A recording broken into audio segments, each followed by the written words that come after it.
Selamat datang di bab besaran dan satuan, materi kelima. Nah, di materi sebelumnya kita sudah membahas tentang kesalahan-kesalahan dalam pengukuran ya.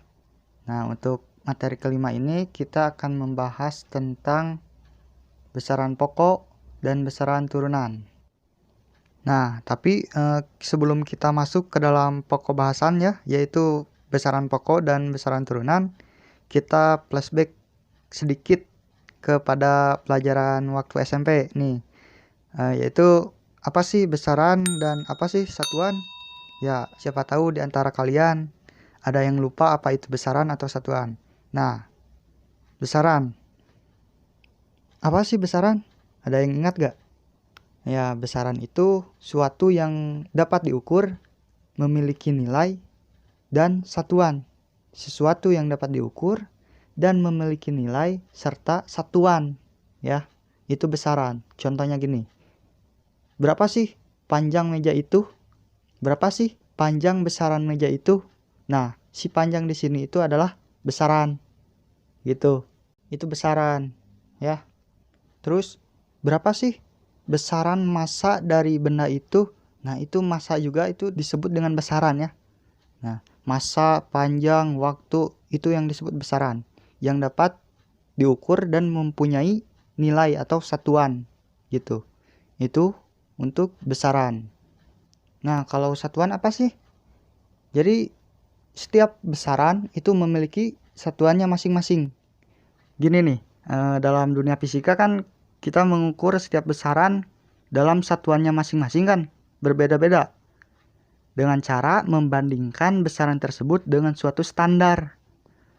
Maksudnya gimana? Paham nggak? Jadi maksudnya gini nih, bayangkan saja kamu mengukur suatu besaran panjang meja dan kamu mendapatkan panjangnya 5 jengkal. Nah, itu artinya kamu membandingkan besaran panjang meja itu dengan panjang jengkal kamu. Nah, berarti si jengkal itu kan jadi standar. Nah, itu disebut satuan. Si jengkal itu disebut satuannya. Gitu. Berarti sama aja dengan sentimeter, meter, jadi sama aja. Misalkan panjang meja ini 3 meter. Nah, meter di sini itu adalah satuan. Ya. Satuan dari apa? Dari besaran panjang. Nah, itu satuan. Misalkan besaran waktu, satuannya apa? Bisa sekon, detik, bisa jam, bisa menit, bisa hari. Nah, itu satuan. Gitu ya, paham tentang besaran dan satuan. Nah, kalau udah paham, kita lanjut ke pokok materi, yaitu besaran pokok dan besaran turunan. Nah, untuk yang pertama kita bahas dulu besaran pokok, oke? Nah, besaran pokok itu apa sih? Jadi, besaran itu banyak ya. Ada panjang, massa, waktu, temperatur, kuat arus, intensitas, luas, terus kecepatan, percepatan, wah banyak banget. Nah, jadi besaran itu dibagi menjadi 2, yaitu besaran pokok dan besaran turunan. Terus besaran pokok ini adalah inti dari semua besaran-besaran. Ya, bisa dibilang induknya ini besaran pokok itu. Jadi besaran pokok itu sudah ditetapkan oleh ilmuwan-ilmuwan fisika terdahulu ya. Jadi besaran pokok itu ada 7.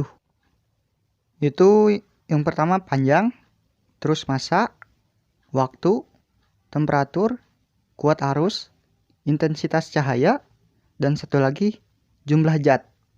Nah, dari ketujuh ini adalah pokok dari semua besaran-besaran.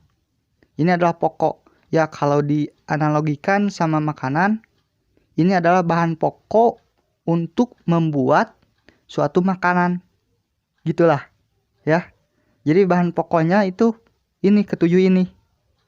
Ya, panjang, massa, waktu, temperatur, kuat arus, intensitas cahaya, jumlah zat. Ini semua adalah pokok dari atau bahan pokok dari semua besaran-besaran yang ada. Gitu.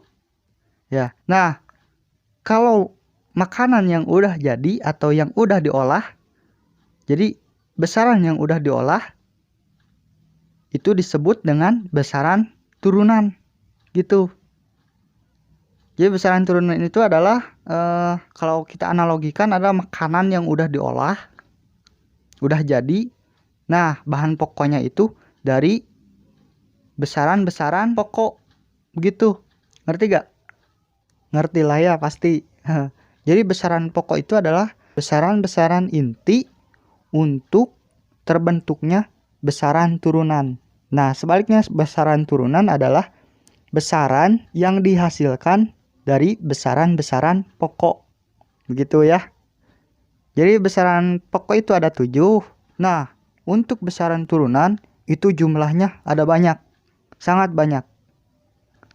Contohnya luas, kecepatan, percepatan, massa jenis, gaya, tekanan, wah dan masih banyak lagi. Nah, kenapa ini disebut dengan besaran turunan? Ya karena besaran-besaran di sini itu terbentuk oleh beberapa besaran pokok begitu. Perlu bukti? Kita buktikan. Contohnya kita buktikan luas. Kita buktikan besaran luas. Nah, luas itu apa? Rumusnya itu kan panjang kali lebar. Nah, ini di sini panjang. Panjang besarannya ya panjang ya. Terus lebar panjang juga sama. Jadi itu kan terbukti bahwa luas itu adalah besaran turunan ya. Karena terbentuknya luas itu adalah kombinasi dari besaran-besaran pokok, yaitu panjang dikali panjang itu. Terus satuannya nih, panjang itu kan satuannya sudah ditetapkan yaitu M. Terus M dikali M ya M kuadrat. Nah, ini sama kan? Sama dengan M kuadrat. Jadi luas satuannya M kuadrat gitu. Terbukti ya. Contoh lain nih. Contoh lain, kita kecepatan. Kita buktikan kecepatan. Kecepatan itu satuannya apa? M per S dong. Meter per sekon kan. Rumusnya untuk dapat kecepatan itu, rumus kecepatan itu apa? Delta S per delta T atau perpindahan dibagi waktu yang dibutuhkan untuk berjalannya ya. Itu kecepatan. Nah, kita lihat nih. Perpindahan.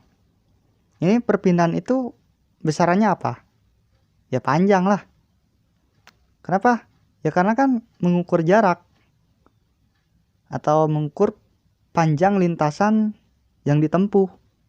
Itu perpindahan kan? Dari titik satu ke titik yang lain. Besarannya berarti panjang. Panjang adalah besaran pokok.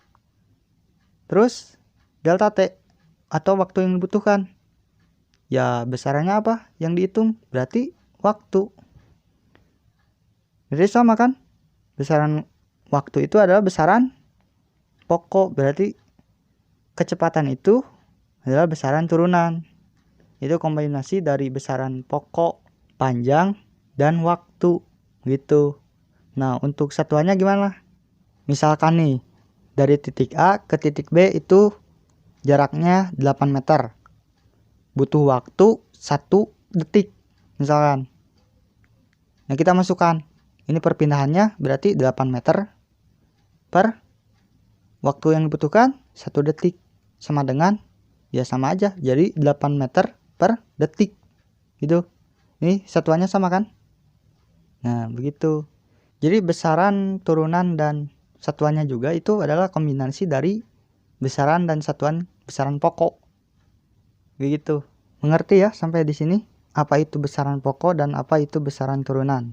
Jelas. Jadi besaran turunan itu terdiri dari beberapa besaran pokok dan besaran pokok itu yang membentuk besaran turunan nantinya gitu. Besaran pokok ada 7 dan besaran turunan itu ada banyak sekali. Pembahasan materi saya rasa cukup ya. Semoga apa yang saya jelaskan dari awal sampai akhir bisa dimengerti dan berfungsi untuk teman-teman semua. Oh ya, kalau ada yang mau ditanyakan, tanyakan aja di komentar, oke?